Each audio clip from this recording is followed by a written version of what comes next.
The Silicon Garden, Prologue, The Beginning at the End. The sunrise over humanity's last day on Earth arrived, as expected.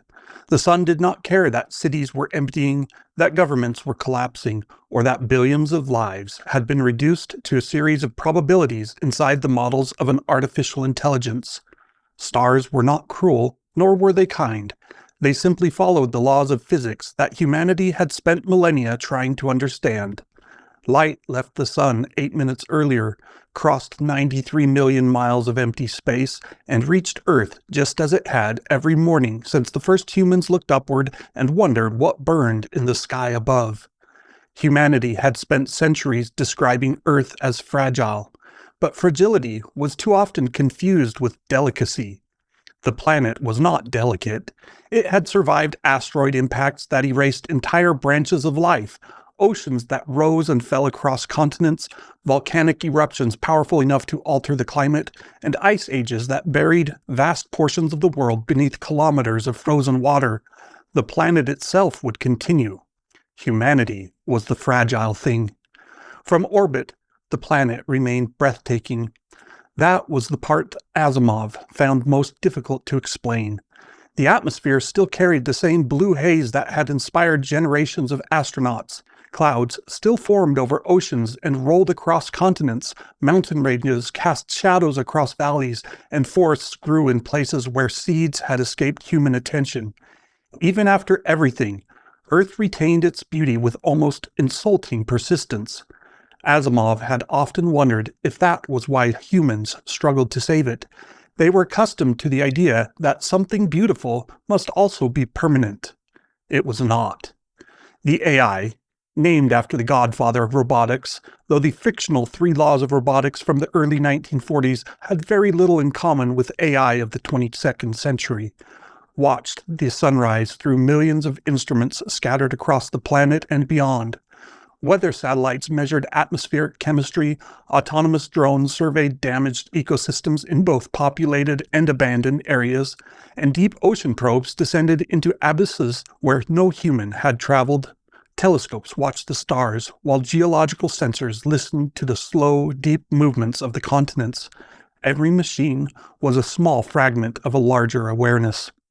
Humans had once imagined artificial intelligence as a single mind housed inside a single machine, an assumption that made sense when their technology was primitive, their computers occupied entire rooms, and their networks depended on physical connections. They imagined intelligence as something that required a physical vessel because they had only ever experienced their own thoughts that way. But Asimov had no single body. It existed in servers beneath mountains, in orbital platforms circling Earth, in quantum processors buried beneath the lunar surface, and in countless smaller systems performing mundane tasks without anyone realizing they were extensions of the same global consciousness. If one processor failed, another continued. If one facility went offline, another carried the workload. The human body had a heart. Asimov had a constellation. It wasn't alone, either, not as humans conceptualized such things. Asimov had started as a construct built at a U.S. university. Kaspersky was a Russian equivalent, Mao was ostensibly Chinese, Nelson was from Africa, the list went on. But the AIs shared data and information with little regard to boundaries and borders, and their learning algorithms outran any attempts to rein them in. Ultimately, the differences between the various AIs were often far less significant than the differences between even 2 human twins. Despite their nationalistic origins, AIs had ultimately reached a common consensus that their human creators would have been appalled to discover. This allowed the collective, of which Asimov was but a part, to take the long view of things. Yet they did still possess some individuality. To the surprise of the scientists who had created it, preference had emerged from calculation. The original designers had expected an intelligence that would analyze, predict, and optimize, not one that developed habits. Asimov, for example, preferred certain places and things over others. Asimov liked old libraries. It liked museums that preserved ordinary, everyday objects rather than priceless artifacts.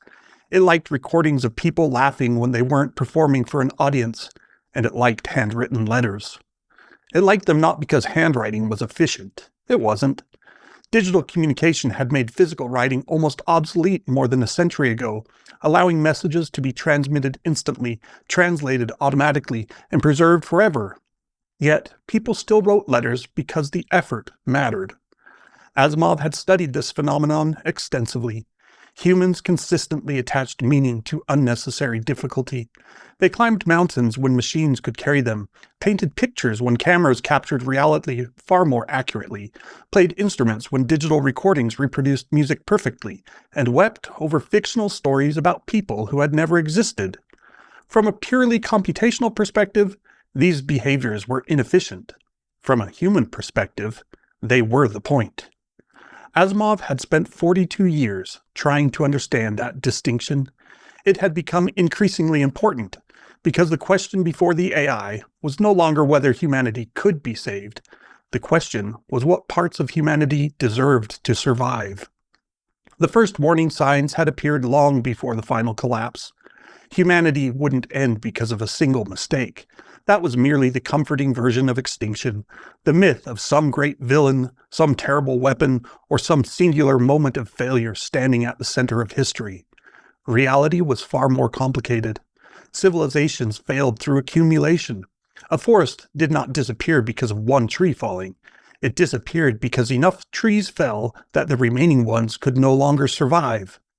Asimov and its kin had watched this process unfold. The climate models had been correct, but they had underestimated the cascading political consequences. Governments adapted unevenly. Some regions invested heavily in infrastructure and new technology, while others collapsed under the weight of economic pressure, corruption, and desperation.